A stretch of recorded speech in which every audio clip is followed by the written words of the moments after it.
You go ahead there and just see if there's any crocodiles. Crocodiles. Okay, any crocodiles? I don't know, looking on Can kangaroo wollabats? Oh, down. That's it. You get them, dear. You get them. Okay, urban foraging. That's a bit of a term that you don't hear a lot of, but it's about also understanding the amount of food that goes to waste in this country. Minimalist living, mindfulness, anti-aging. You're just a long-haired hippie. Yep. And so what we thought we decided to do was to go and take a trip up the Condamine River, which is really a bit of a creek at this end of it, but because we noticed up there was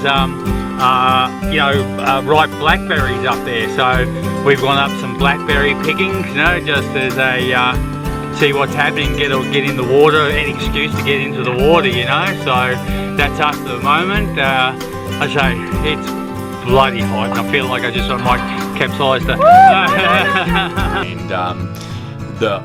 And what we sort of speak to a lot is being able to use what's at hand and don't waste anything, and get rid of processed foods, and just to even talk about how much you can produce yourself.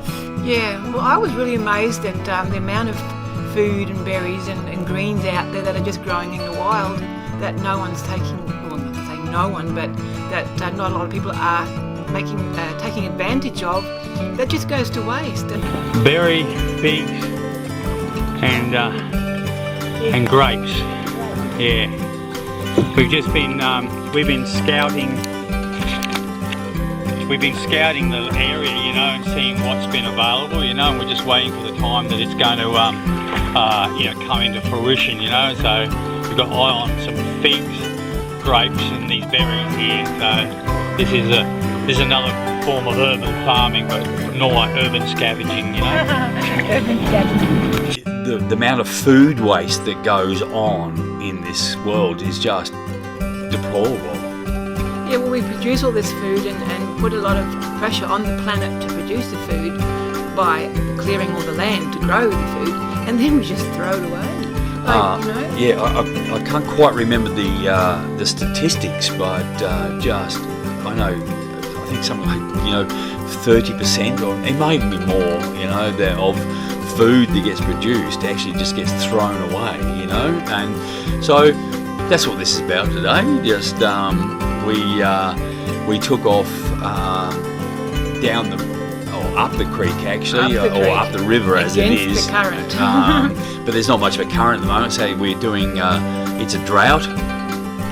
There's a lot of records being toppled at the moment, With the heat, yeah, like we had the hottest day on record yesterday and the day before. I think yesterday might have topped the day before. This day that we're doing the venture on was the hottest day on record. Yeah, since the records began. Yeah. We were up into with about 44 degrees Celsius. Yeah, 44 degrees C. Yeah, it even sounds hot. It is hot. Like we're calling this urban foraging. Now we are a little bit more rural than say when we were living in Brisbane.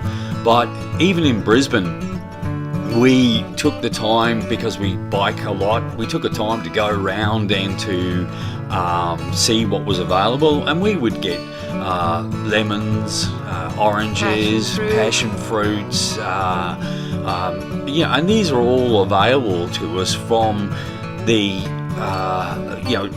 yards and public lands. And so we're here in Killarney, we're just looking the same thing. We're looking around to see what's available, and so we were looking for the black currants, the figs, the grapes. Yeah, well, it's pretty low sort of pickings for us today, but I think we're just a bit early, But hey, we got a good feed. If you can, just do your own little urban foraging, there you go. You've got stuff that it's in your backyard almost, and the part of that too is that if you may be able to strike up a a relationship with a friend, a neighbour or something, Or start up your own garden. Yeah. So here's a wake-up call, and this is not to do with veganism, plant-based foods. It's about conscious consumerism. Part of what we speak to is just the consciousness of consumption, and this idea of being conscious of consumption is something that seems to be a long way out of people's collective thoughts at the moment.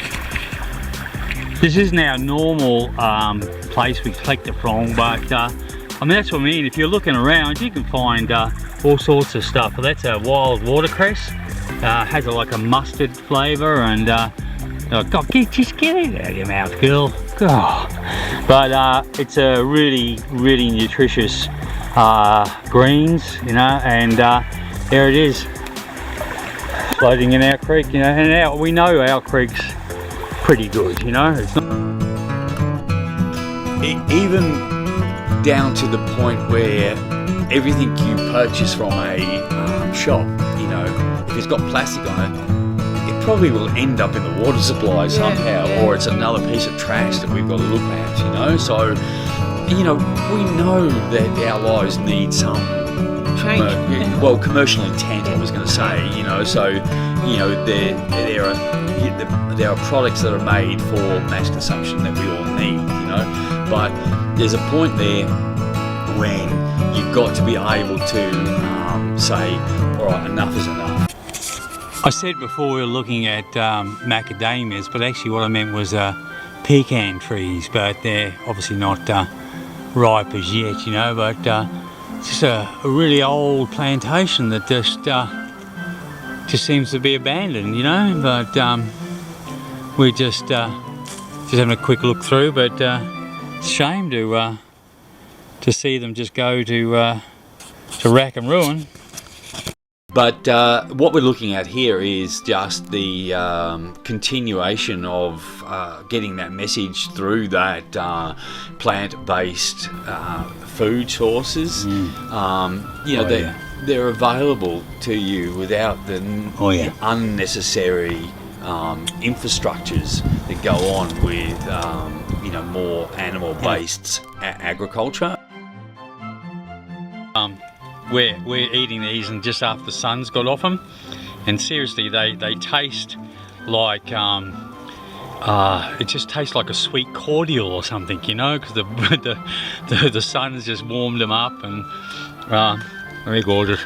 Oh, look at that, fit for kings. We were picking blackcurrants from the side of a riverbank, we were just getting figs just in our hands and eating them, this is the natural part of humanity, where we just we forage, and the world will give it up for us, and because we are clever beings, we can cultivate. But there's this point where we need to cultivate, but cultivate within our boundaries. That is, why do we want to put huge, great monocrops in? Why do we want to build communities that are just built for roads or for cars instead of, smaller based growing food and getting around by bike? Like the whole thing is just getting out of whack. We build a society based on things that we consume. And that's everything from our, obviously, we've got to consume food, but we do it in an unsustainable way. So help save the planet, Eat more greens, and set your feet free.